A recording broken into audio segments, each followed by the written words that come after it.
Thank you, Peter. So for the people that have just arrived, we're conducting this meeting from the Rare Aviation Bookshop, which is claimed to be the only specialist rare education bookshop in the world, and it's in the Rocks in Sydney, and it's well worth visiting, and it's run by Marshall Silver, and seeing as it's now 10:59, I'd like to officially, on behalf of Paul Ewald, the President, welcome you to this meeting, Marshall. And I will mute myself now and leave it all to you. So thank you, Marshall. Thank you all for inviting me, and Tom for organizing the session. I've been a member of AHSA for a number of years, and it's a pleasure to talk to you about rare aviation books. As Tom said, we are the only exclusive aviation bookshop in the world. We have 2,000 titles online, and some of the more interesting books are here in the shop in the Rocks in Sydney. You're all welcome to come in. If you come around lunchtime, we'll go to one of 6 pubs, which are within 3 or 4 minutes walk of my shop. We're in a very historic building. We're in one of the buildings that was built in 1902. After they killed all the rats in the plague. Here's our building here. This is what it looked like in 1902. And this is what it looks like today, except for this little detail here, which was knocked down by a cart and horse and some wool bales. It's exactly like it was in 1902. Our shop is here in the Rocks, but we also have a storage facility in Camperdown with 2,000 books, and many of our books are online, but we catalog all the time. You're all welcome to come. Today we're going to talk about 2 things: how to collect books, and number 2, key books and historical time frames. We're going to talk about distinctions of cataloging, what to look for when buying, and then I've broken up the time span into various eras so that we can look at what we believe are important books to use and to collect. I will not be talking very much about the history of the people who wrote the books or the flowing that they did. You are all much more competent than I am in this. What we will be talking about are how to buy the books that document the historical activities that you are writing and researching about. The managing director is Marshall Silver. I have a long history of technical activities. I have a Bachelor of Science in Civil Engineering in the United States. You can tell from my accent. I'm either Canadian or American. I'm American. I have a PhD in Geotechnical Engineering and Earthquake Engineering from University of California, Berkeley. I was a professor of engineering for 25 years in the United States before I went with the United Nations, where I was in charge of disaster management and water resources in South Asia and Southeast Asia. I actually was hired to rebuild the dams and dikes that were bombed during what we call in Vietnam, the American War. After my work with the United Nations, we started a company, Geotech International, with offices in Singapore, Australia, Vietnam, and Laos. I am a registered pilot with about 800 hours. And I've been buying and selling aviation books for about 40 years. Here's some of the field work that our company does. This is an Australian, our company does work for all the Australian mining companies that have mines in Southeast Asia. And here's some of our staff in the Hanoi office. How do you collect aviation books? The distinctions that when you're looking for a book are the following to look at: the edition and the printing. Is it a first edition or a reprint? And is it the first printing or multiple printing? The aviation books historically have been low print runs. So as soon as they sold the first 500, they would reprint them. So you have a lot of reprints or second, third, and fourth printings. I've seen up to 12 printings of a first edition. Look at the place of publication. There's usually an English first edition and an American first edition or an Australian first edition. Some people like to collect all, some people only collect where they believe the first publication was. We recommend you look for dust strappers. Aviation dust strappers, aviation book dust strappers are excellent. They really are well done. And without the dust wrapper, we feel that the book is not as interesting for collectors. There's nothing wrong with having a book without the dust wrapper, of course, if it's a reading copy. But if you're collecting, look for dust wrappers. Condition is important. We'll talk about that in a minute. But I would say that 20% of the books that we buy get sent directly to salvos. They're not sellable. And 50% of the remainder are not worth very much. You're always looking for good condition books. Scarce versus rare. If you look at a catalog, half the books will be scarce and a quarter of the books will be rare. Forget that. A scarce book is something you see once every 2 or 3 years. A rare book is a book you may not see for 10 years or even 20 years, or you've never seen it. You've heard about it, but you've never seen it ever. And be careful of pagination. There's a lot of books where the plates loose and have fallen out. And a book that has incomplete plates or has missing pages is, for a collector, is basically worthless. What are you going to look for when you buy an aviation book? Okay, when you buy a house, it's location, location, location. When you buy a book, buy it for condition, condition, condition. Australian books are terrible. The climate in Australia seems to eat books alive.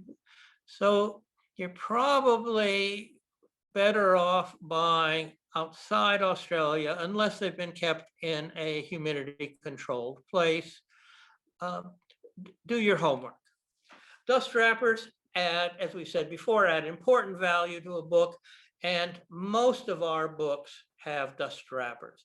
And we always put our dust wrappers in archival film so that they don't chip and they don't lose their value with time.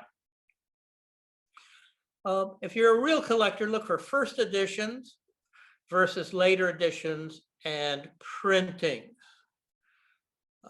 This takes a little bit of an eye to understand, but most aviation books were low print runs. So a first edition can be very hard to find, but later editions are not that bad.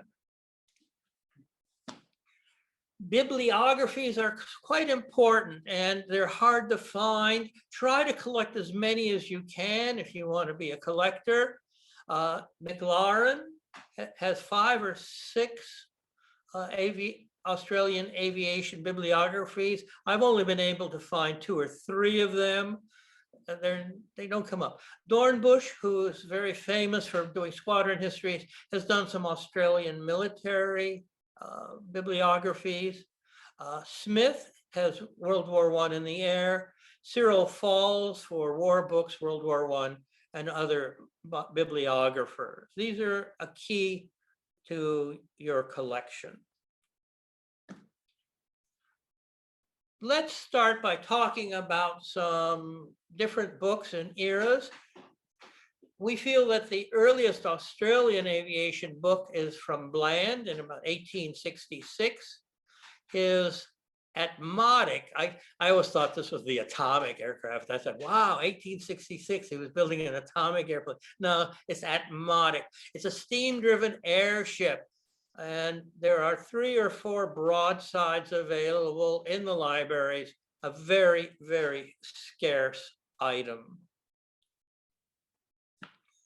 Then there's a number of books that you might be interested in early history, such as navigation books. Here's one from 1894 by Salverda.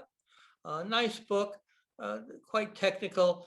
And we always have a large selection of technical books from our engineering background. All of my catalogers are all graduate engineers, either aerospace engineers or civil engineers. So we always like the technical things. Don't forget Hargrave. His transactions from the Australian scientific journals are very difficult to get, and they're always bid up quite high. This is a small summary from the Technical Museum in Sydney, and it's a nice summary of his work. And whenever you can get Hargrave, go ahead and do it, and you'll probably outbid me. Ballooning. We have a large collection of ballooning, and it's a nice specialty. This is Andre and his balloon. Unfortunately, he used it to try to get to the North Pole, and he didn't make it. And they found he and his collaborators only in the 1930s. This was in 1898.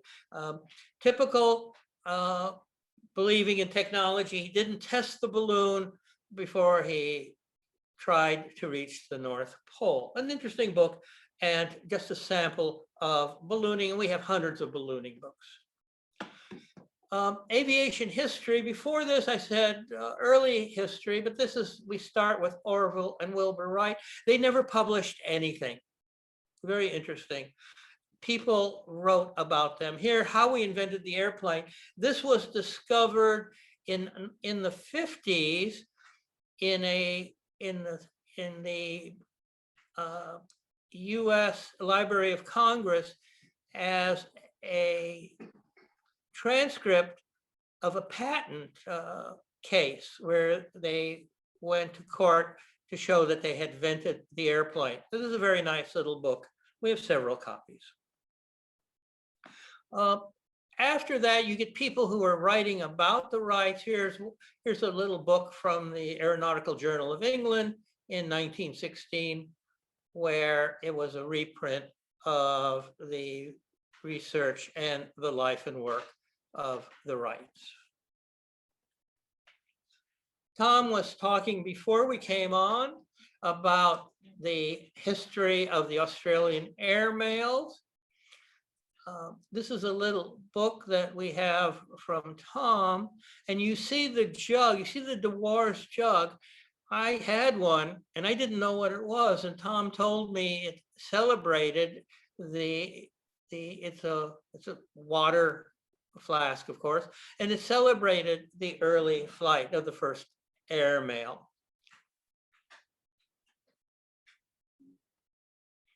We have one for sale. Tom's got one, and we have another one. Try to get as many Janes, all the world's aircraft, as you can. We have in stock first editions of 15, 16, 17, 18, and 19. The 1919, if you can't get the original, which forget about it there, I haven't seen one for sale for 15 years, but if you can get one, get the reprint. It's quite nice. This is the original, and that's the reprint. And if you're interested in World War II, be sure to get a copy of the 1945-46 James. That was after the war, and that lists all of the aircraft that were under security and could not be, the details could not be published during the war. There's a reprint of this, but the original volumes are not that expensive. We have 200 Janes, all the world's aircraft in stock. We can get you most volumes at fair prices, except the 1919 is going to cost you. That's rare.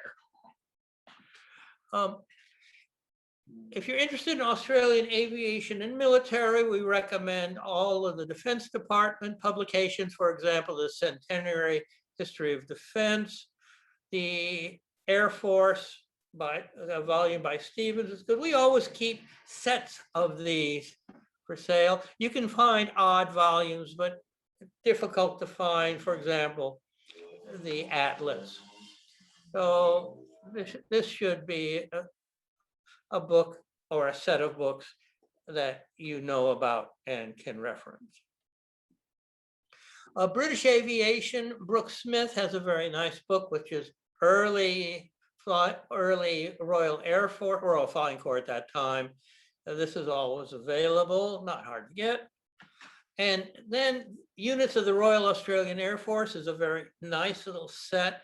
Try to get one in a box set. They're very difficult to find. I don't know why. Very, very difficult to find a complete set. Generally, they're ex-library.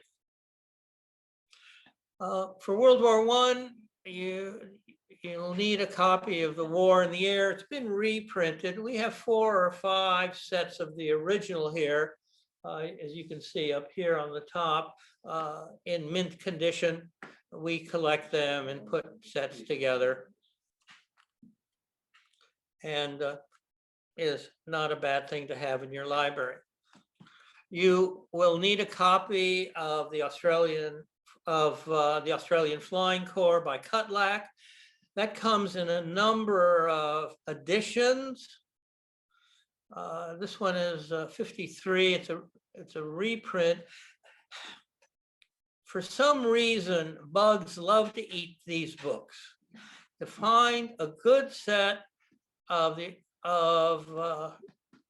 Bean's history of World War I, you have to be very lucky. Try to get them in the shipping case here. Try to get them in the shipping case if you can, but I've lost a lot of money buying without inspecting these sets of books, and they're pretty much can be quite trashy. As I said, the silverfish love to eat them. Flyers, I always like Cobby very much. When I first started collecting, I never could find a copy. Now we have about 10 copies here. Try to get one in the dust wrapper here, first edition. It's a very nice dust wrapper, not common, but they're available. But I do recommend, if you're going to collect, get the first edition, but also get the reprint that was done by Norman Clifford. Norman is still alive, and if you can find his son, he'll take these to his dad, he'll sign this. But this second edition is done with the original plates and the original manuscript, but it has a lot of the photographs of Cobby. It's well worth buying. We always have copies of this available. We have a special interest in Palestine. There's a lot of rare books about Australians in Palestine. Here's one of the more rare ones. I've never seen another copy, with Horse and Morse in Mesopotamia.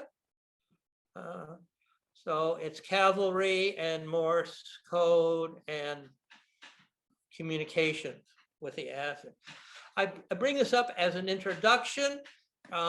We like Lawrence of Arabia. He was a nutcase, but he very interesting. There are whole bookshops in England that do nothing but Lawrence of Arabia.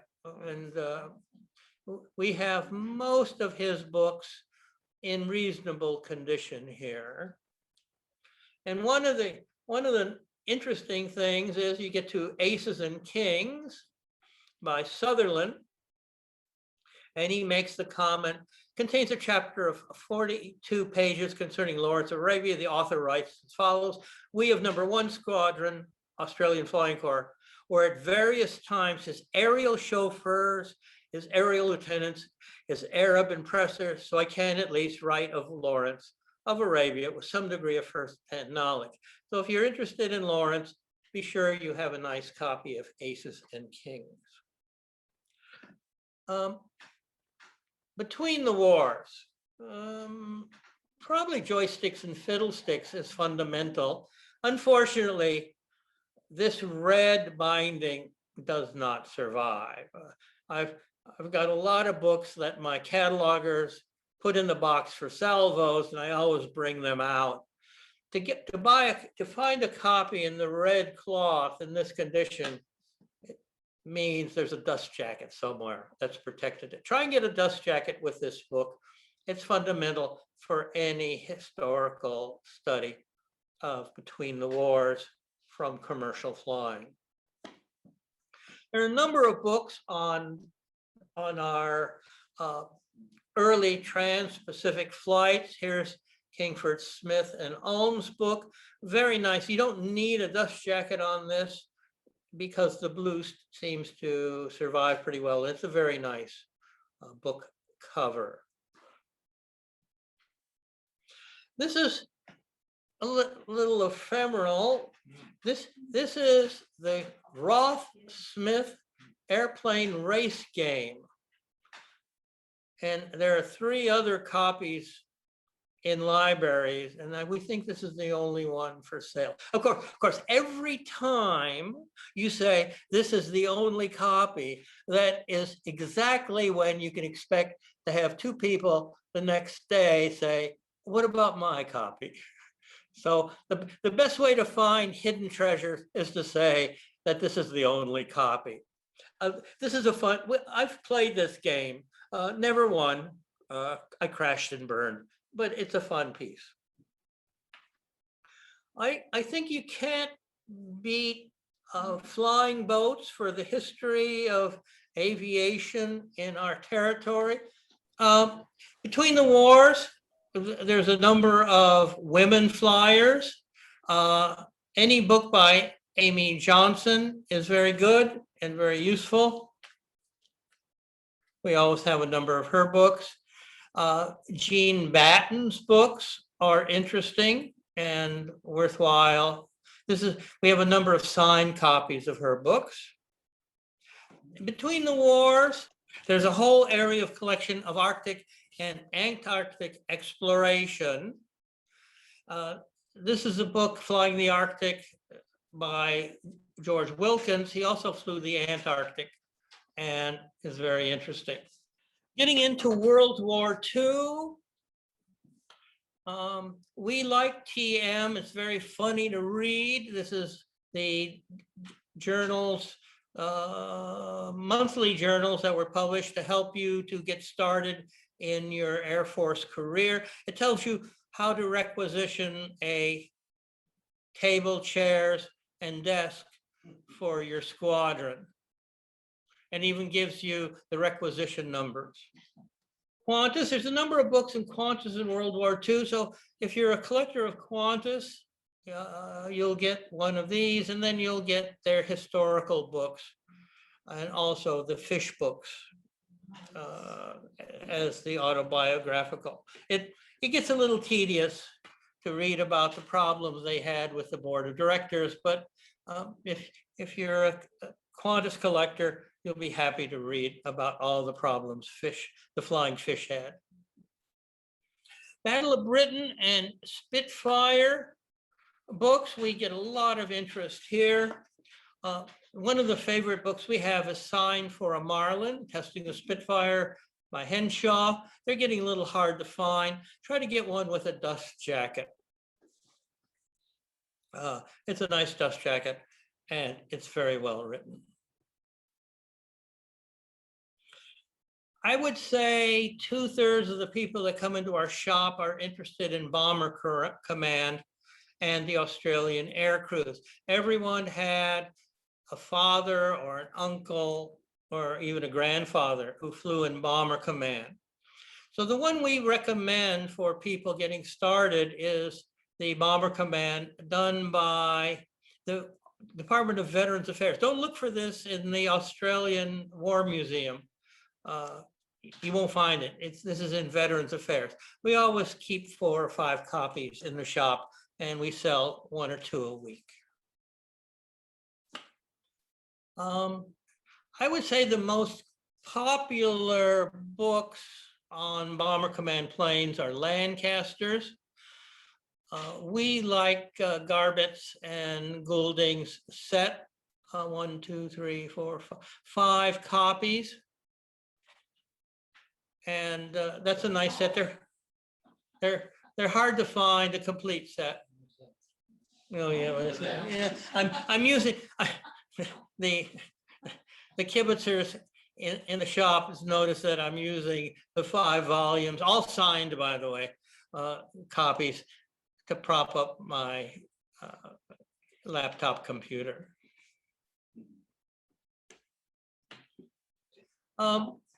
If you want to be depressed, get a set of Bomber Command Losses by Chorley and just open it up at random anywhere and read the history of all the planes that didn't return to base or return without a full crew. It's hard to get. There's a couple of these volumes that are hard to get. So to put together a complete set is not so easy. We have several in the shop and are probably one of the most interesting things I've read on World War II to understand the effect it had on flyers from Australia. The British and European theater of war was interesting, but there's a few books about the Burma air war, and they're quite interesting. You need to get, if you're interested in Burma, you need to get a copy of Wings of the Phoenix. We always have a few copies. And this is the official history of the Burma campaign, the air history of the Burma campaign. That's usually you can get it with a dust jacket. Then we go into the Pacific and Papua New Guinea theater. There's a number of books done by Australians. This could be another area of specialty for collectors. For the history of the RAAF in all theaters of war, you need to go to Gilson, Oders, and Harrington, and they're 1, 2, 3, 1, 2, 3. Their 4-volume set is fundamental. And we always have 1 or 2 sets around. They're done in first editions and second edition. They were reprinted. If you're a collector, try to get all first editions with dust jackets. We generally don't buy them without the dust jackets because our collectors like the dust jackets and like nicer copies. Squadron histories are a nice thing. There are lots of them, especially the RAAF. This is one of the rarer ones. I've never seen, whoops. Until today, I haven't seen another copy. There'll be 3 or 4 that'll be shown to me tomorrow. But this is 455 Squadron, published during the war. It's quite rare. Scarce. We'll be precise here. So this is a good thing. Good thing. If you have one, let me know. And then we're getting now to Australian fighter pilots, number of, back about 1980, a number of the World War II pilots published limited edition memoirs of their flying. These are just a few examples of these books. They weren't published. They were never printed in hardcover. They're all soft cover, which makes them a little bit difficult to collect. But I've seen soft cover books like this sell for $250 just because they're quite rare and hard to find. And this is just one example of Clive Caldwell, a book by Clive Caldwell. Here's one by McCready, Airman's Story. Again, these are samples of books, interesting books by World War II pilots, RAAF pilots. Post-war, people that come in are very interested in Australian commercial aviation. So we're always selling books on Australian airlines. They're quite popular. And they're generally in limited editions. Here's one, just an example, Airliners and Australian Service. I'm looking at another book in the shop, the history of Australia's airlines, and all of the Qantas work would come into here. As I said, we're very interested in technical. We have technical manuals on most aircraft. We have hundreds and hundreds of things on Tiger Moths. If you need anything on the Tiger Moth, let us know. We have everything. We bought a collection of a pilot who flew a Tiger Moth from England down, and he was building Tiger Moths for years and years. So we have all the Tiger Moth repair and aviation manuals. So that's a summary of what we think are key books in different categories and different interesting genres that you should consider. We have two current catalogs. One is Lawrence of Arabia up at the upper right, and then we have our aviation history catalog that are out. We'll be happy to send anyone a copy that wants one. And let me say that any member of the society gets a 10% discount on any books they want. Just let us know. And if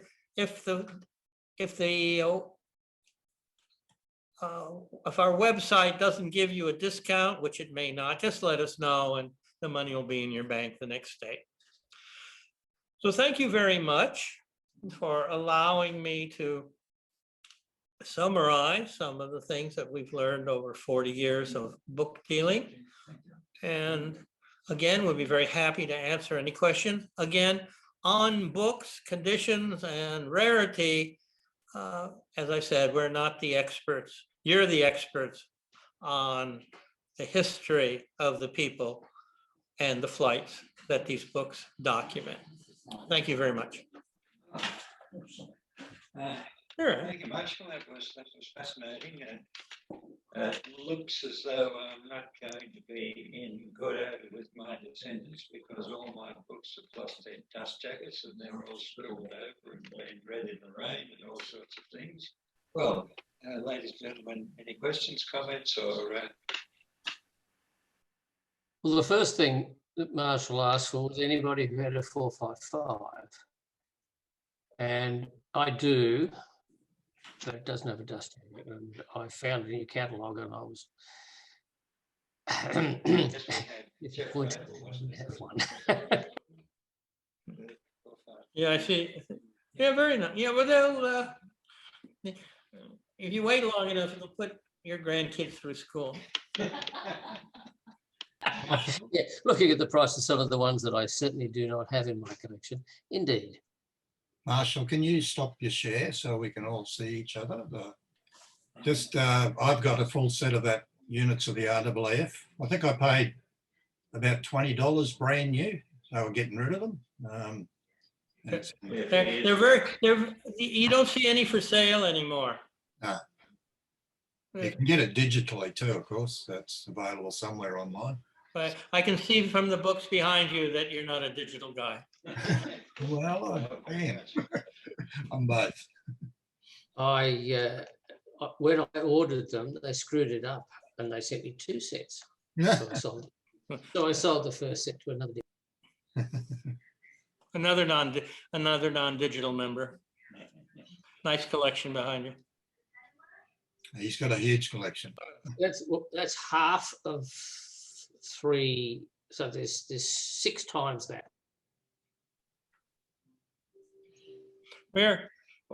We've been offered a collection of 1,500 books. That's a lot of books. Mm. Well, I reckon I've got 2.5. That takes us about 2 years to catalog. Yeah, it would. I actually run an Australian aviation bibliography, which you showed one earlier. I forgot the name of the guy who did it, but I did have a copy of his. And basically, I built on that, and it's current to date. If you'd be interested in a copy, absolutely interested in a copy. Okay, it's digital, and I'll pick up your address off the website and send it to you. Are you interested in printing that up in a hard copy? It's such a movable object, really, isn't it? I mean, tomorrow there's something that you don't have in the printed copy. So I'm happy with digital, to be honest. The RAF have a copy. Yeah, we'd be very interested in getting a copy. Thank you. Okay, we'll do. I'm interested in the value you put on some of these contemporary authors these days, like Michael Reach and Peter Fitzsimons and their books, which seem to be for the general, more general public rather. Have you got any particular comment on the proliferation of those sort of books? But yes, some of these more common books, you can, if you're lucky, you can pick them up at a used bookshop just in their aviation, but sometimes you can't. If you're interested in those kinds of books, you go to eBay and try your luck to find them. But one of the things about our shop is, if you go to our shop, you're going to see lots of aviation books. You're not going to have to worry about general war books or travel books. The Fitzsimons books serve their purpose in introducing people that don't know a damn thing about aeroplanes to aeroplanes, but really, I haven't seen one that hasn't got factual holes and plain bad writing in it. But the thing that really annoys me is the way that he and similar authors take the subject and invent dialogue among the people concerned, which is usually completely, out of tone. The dialogue is in modern patterns and not 1930s patterns. Maybe I'm getting old and fussy. Yay. Thank you all for inviting me. Yes, that was very interesting. I learned a lot. I'm going to look after my books even better. Please do. Otherwise, salvos for you. I live in Queensland. I have a problem. I look after my books like children. Keep the silverfish away. Australia is a killer for bugs eating your books. Just be careful. Thanks very much for joining us. Unfortunately, we won't see you till October because that looks like being our next Zoom meeting. Maybe September, but certainly October. But thanks to Peter for all his work in recording. Can I recommend the last recording from Queensland, the visit to the Warbirds Hangar was really brilliant. And keep well, everyone. Thank you. Thanks, Tom. Thanks, Tom. Thank you very much. I enjoyed it immensely. I'm looking forward to your next meeting.